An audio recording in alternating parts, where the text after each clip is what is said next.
What's going on, people? It's your boy Kelechi back with another episode of the Ramblin' Mind Podcast. How are each and every single one of y'all doing today? I hope y'all are staying safe. I hope y'all are taking care of yourselves. I hope y'all are doing all the things you know you ought to do during these times, my friends.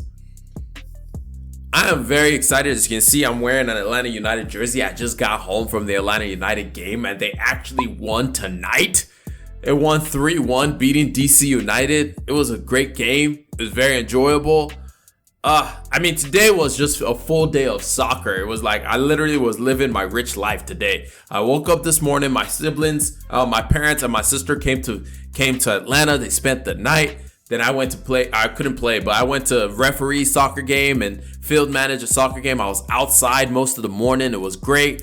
Then I came home and watched the Champions League final. And then after that, I went to a soccer game.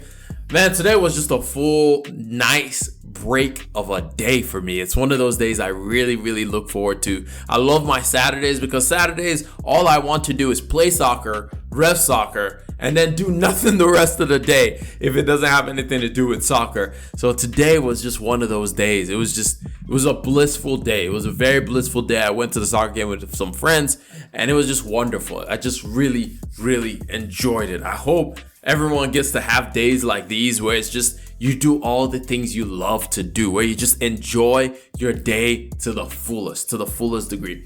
But for this topic today, there's a story that I heard that I really, really love, and I wanted to share that story with y'all. And then there are some lessons that I hope you can take the story and just kind of learn the lesson for yourself and figure out what you want to take away from it. I was going to do a whole deep dive and breaking it down, but I think the best thing from this story is for us to take some time for ourselves to think about what are the lessons that we can learn from this. So the story is about a fisherman and an investment banker, and the story goes like this. An American investment banker was taking a much-needed vacation in a small coastal Mexican village where a small boat with just one fisherman docked. The boat had several large fresh fish in it.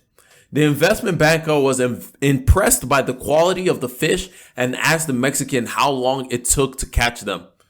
The Mexican replied, "Only a little while."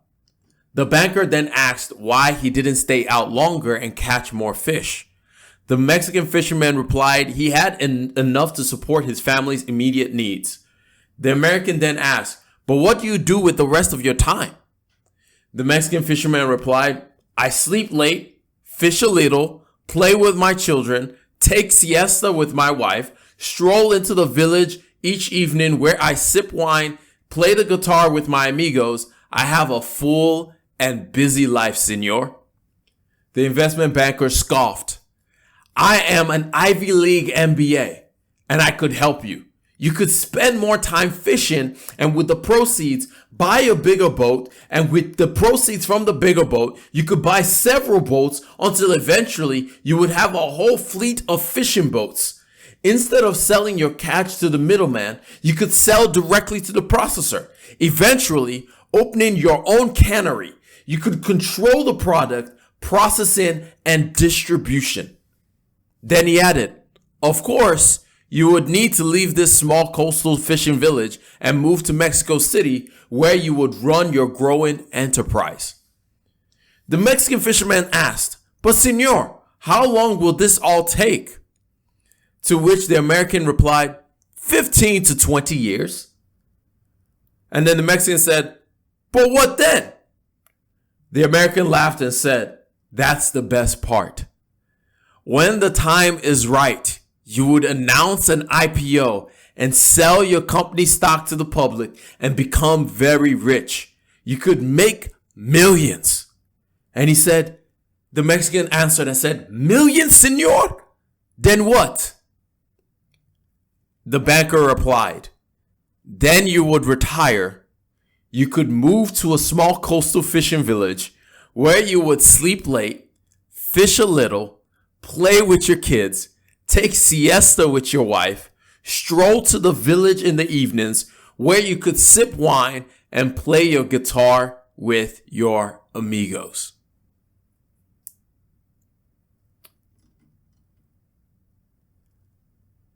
This story is such a perspective driver. And the question I'll leave all of us with is, what are you chasing? What are you chasing? I love one quote that the Mexican fisherman said. He said, I have a full and busy life, but the focus, I have a full life. What are we chasing? Do we have a full life, or is it just busy? If you want to hear my thoughts on this entire story and what the lessons that I'm pulling out of this story, you can subscribe to my newsletter on Substack. You can subscribe to KelechIwuaba.substack.com. There's going to be a link down in the show notes. But I want y'all to take the time to ponder this story and think about it for yourself. What are you chasing? Are you living a full life? But anyway, that's all I got for y'all in this episode. I hope y'all learned one, maybe two things out of this entire thing. And if you did, hit that like button. If you enjoyed it, hit the subscribe button. And if you really loved it, share this podcast with one person that you love, one person that you hate, and one person you're just kind of like about. And by that time, you just shared it with every single person that you know. But it's been your boy Kelechi. I'm going to catch y'all up on the next one. Remember, generosity is always greater than greed. God bless each and every single one of y'all. And I'm out of here. Peace. Whoosh.